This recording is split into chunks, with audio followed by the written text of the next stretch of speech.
So ship లో ఏంటి situation ఏంటి?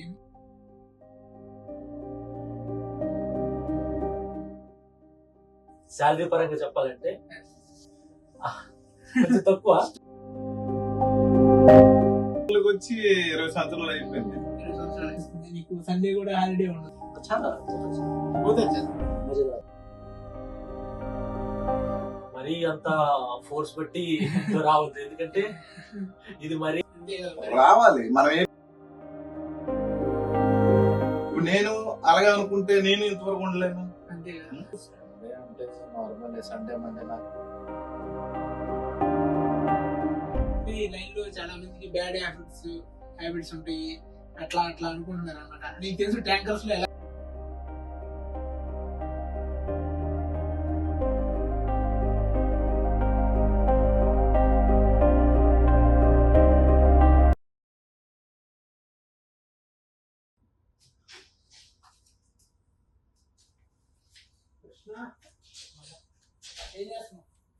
కృష్ణ, నేను యూట్యూబ్ లో వీడియోస్ పెడుతున్నాను అనమాట, బ్లాగ్స్ లాగా.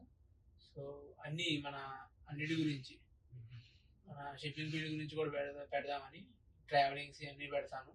సో మన ఫీల్డ్ లో ఎట్లా ఉంటుంది ఏంటని కూడా వీడియోస్ చేస్తున్నాను అందరి దగ్గర. అందరూ ఎవరెవరు ఫ్రీగా ఉంటే వాళ్ళ దగ్గరికి వెళ్ళి అడిగి చిన్న చిన్న ఇంటర్వ్యూలు తీసుకున్నాను అందరినీ, వాళ్ళ ఎక్స్పీరియన్సెస్ ఎట్లా ఉన్నాయి ఏంటని. నీకు ఎన్ని ఇయర్స్ అయిపోయింది ఫీల్డ్కి వచ్చిన తర్వాత? నాకు ప్రెసెంట్ అయితే 4th ఇయర్ రన్నింగ్ అవుతుంది. 4th year. నీకు ఎక్స్పీరియన్స్ ఎలా ఉంది ఫీల్డ్ లో? ఎక్స్పీరియన్స్ అంటే ప్రెసెంట్ నేను స్టెప్ బై స్టెప్ వచ్చాను కాబట్టి అలాగా నేర్చుకుంటున్నాను. వర్క్ పరంగా మళ్ళీ డిఫరెంట్ కంట్రీస్ పీపుల్, మళ్ళీ మన ఇండియాలో కూడా డిఫరెంట్ స్టేట్ నుంచి చాలా మంది వస్తుంటారు. లాంగ్వేజ్ కూడా దాన్ని బట్టి అలాగా ప్రయత్నం చేస్తూ అలాగా నేర్చుకుంటున్నాను వర్క్ పరంగా అవన్నీ. ఇప్పుడు నీకు నువ్వు స్టార్టింగ్ లో ఏమనుకున్నావు ఈ ఫీల్డ్కి వచ్చాక, ఇప్పుడు ఎలా ఫీల్ అవుతున్నావు? అంటే ఫస్ట్ లో నువ్వు ఏమనుకుని వచ్చావు, ఇప్పుడు ఎలా ఫీల్ అవుతున్నావు? దీంట్లో నువ్వు కొత్త కాబట్టి నేను అడుగుతున్నాను. కొత్త అంటే నా రియల్ చెప్పాలంటే నాకైతే బేసిక్లీ నాకు దీని మీద జీరో నాలెడ్జ్. అంటే దీని మీద అంటే షిప్పింగ్ లైన్ అసలు నాకు నాలెడ్జ్ అనేది లేదు. అంటే ఎవరికి అప్రోచ్ అవ్వాలి, అంటే గైడెన్స్ గట్ట ఎవరి దగ్గర తీసుకోవాలి, ఎవరికి అడగాలనుకోండి నాకు అసలు తెలీదు. బ్లాంక్ గా వచ్చాను. ఇలాగా ఇందులో షిప్పింగ్ లైన్ లోకి కొద్దిగా ఎంటర్ అవ్వాలి బాగుంటది అనుకుని నా ఇష్టపరంగా నేను వచ్చాను ఇందులోకి. ఎవరు ఫోర్స్ మీద నేను రాలేదు. అండ్ వర్క్ కూడా అలాగలాగా వచ్చి ఇక్కడికి వచ్చి నేర్చుకున్నాను అలాగా. కొత్తగా వచ్చేవాళ్ళకి నువ్వు ఎలా కొత్తడివే, ఇంకా కొత్తగా వచ్చే వాళ్ళకి ఏమన్నా నువ్వు చెబుతావా? ఏమన్నా చెబుతావా సజెషన్? నేనా కొత్త వాళ్ళు ఎవరైనా వచ్చారనుకుంటా అంటే మరీ బ్లాంక్ రావద్దు. ఎవరిదైనా సజెషన్ తీసుకొని కొద్దిగా ఎడ్యుకేషన్ పరంగా, ఎవరిదైనా ఎక్స్పీరియన్స్ పరంగా ఎవరిదైనా పర్సన్ హెల్ప్ తీసుకొని సజెషన్ తీసుకొని రావాలనుకుంటే రావచ్చు. మరీ అంత ఫోర్స్ బట్టి రావద్దు, ఎందుకంటే ఇది మరీ అంత హ్యాపీ అని చెప్పలేము, ఎంజాయ్మెంట్ అని చెప్పలేము. కొద్దిగా సాడ్నెస్ ఉంటుంది, ఎందుకంటే మనం కొద్దిగా ఫ్యామిలీకి కొద్దిగా డిస్టెన్స్ లో ఉంటాము. ఫోన్ అంటే మన కాలింగ్ గట్టా ఒక్కొక్కసారి ఇంటర్నెట్ మనకి ఫెసిలిటీస్ అనేవి సరిగ్గా మనకు దొరకవు. దాన్ని బట్టి మనం కొద్దిగా స్ట్రగుల్ అవుతాము. మెయిన్ ఫ్యామిలీ కాబట్టి అంతే. శాలరీ అవన్నీ తర్వాత, ముందు ఫ్యామిలీ అవన్నీ మనము తట్టుకొని స్ట్రాంగ్ ఉంటే ఈ ఫీల్డ్ లో రావచ్చు. అంతే, అన్ని ఫేస్ చేయగలరు అనుకుంటే రావచ్చు అంట. సో ఈ రోజుల్లో ఏంటంటే చాలా మంది ఏజెంట్స్ చాలా మోసపోతున్నారు కదా. చాలా మంది ఏంటంటే జాయినింగ్ ₹1,00,000 శాలరీ అంటున్నారు. అంటే స్టార్టింగ్ ₹1,00,000. నీకు ఎన్ని షిప్లు తర్వాత వచ్చింది ₹1,00,000 శాలరీ? 1 lakh salary. చెప్పాను కదా 4 years అంటే నాకు ఒక్కొక్క ఇయర్ లో ఒక్కొక్క షిప్ అయింది. ఇది 4th year కాబట్టి నా 4th vessel ఇది. ఇప్పుడు నీకు క్రాస్ అయింది 1 lakh శాలరీ. నా 4 vessels తర్వాత క్రాస్ అయింది. కానీ ఇప్పుడు టీవీలో ఎట్లా అడ్వర్టైజ్మెంట్ అంటే యూట్యూబ్ లో చాలా మంది ఏమంటున్నారంటే స్టార్టింగ్ ₹1,00,000 శాలరీ అట్లా చెబుతున్నారు కదా. అలాంటి నమ్మకూడదు. ఎవరు ₹1,00,000 వచ్చిర్రు ఎవరు, అంతే కదా. ఎవరికైనా తక్కువ శాలరీ నుంచే స్టార్ట్ అవుతుంది. ఎందుకంటే ఇలా ఈ లైన్ లో ఎవరైనా చూస్తారు, కంపెనీ ఎక్స్పీరియన్స్ వాళ్ళకి చూస్తారు. ఇప్పుడు ఫ్రెషర్ వచ్చాడంటే ఆడు వితౌట్ ఎక్స్పీరియన్స్ తో వస్తున్నాడు. ఆడికి ఇక్కడికి వచ్చిన తర్వాత, ఆ వ్యక్తి ఇక్కడికి వచ్చిన తర్వాత స్టెప్ బై స్టెప్ నేర్చుకొని ఆ అబ్బాయి నేర్చుకుని అలాగా తన ర్యాంక్ అనేది పెంచుకుని వెళ్తాడు, అలాగే శాలరీ పరంగా. అది సంగతి. Okay bro, thanks.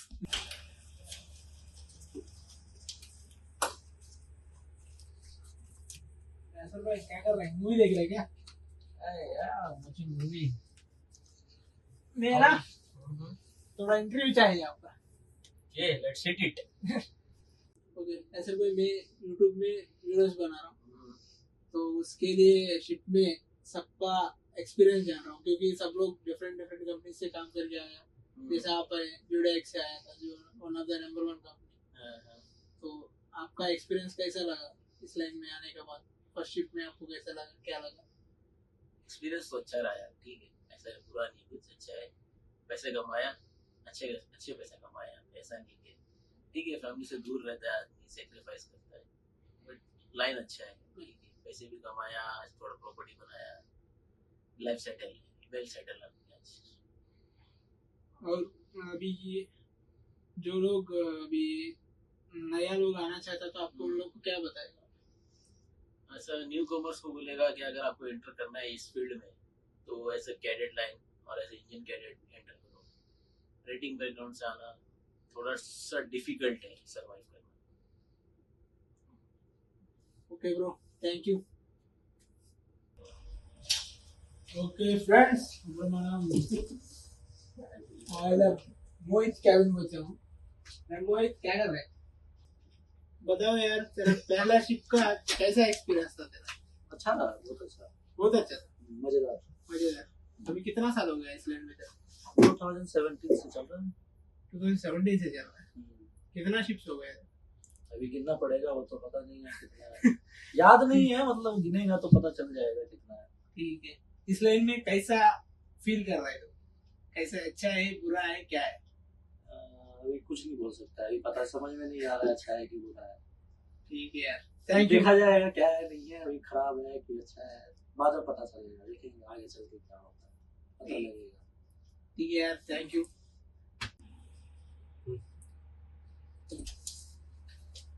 भैया फ्री है ना? Hi Priya, hi. నీకు ఎన్ని ఇయర్స్ అయిపోయింది? ఈ షిప్పింగ్ లోకి వచ్చి 20 సంవత్సరాలు అయిపోయింది. 20 సంవత్సరాలు. నీకు ఫీలింగ్ ఎలా ఉంది 20 సంవత్సరాలు ఈ లైన్ లో? ఫీలింగ్ ఎలాగంటే వచ్చిన తర్వాత అంతా నార్మల్ గా ఉంది. చాలా కంట్రీస్ మనం తిరిగేస్తుంటాం కదా ఫ్రీగా, ఏవో ఎంటర్టైన్మెంట్లు ఉంటాయి, అన్ని చూస్తాం. నేచర్ మనకి ఇలాంటిది నేచర్ దొరకదు.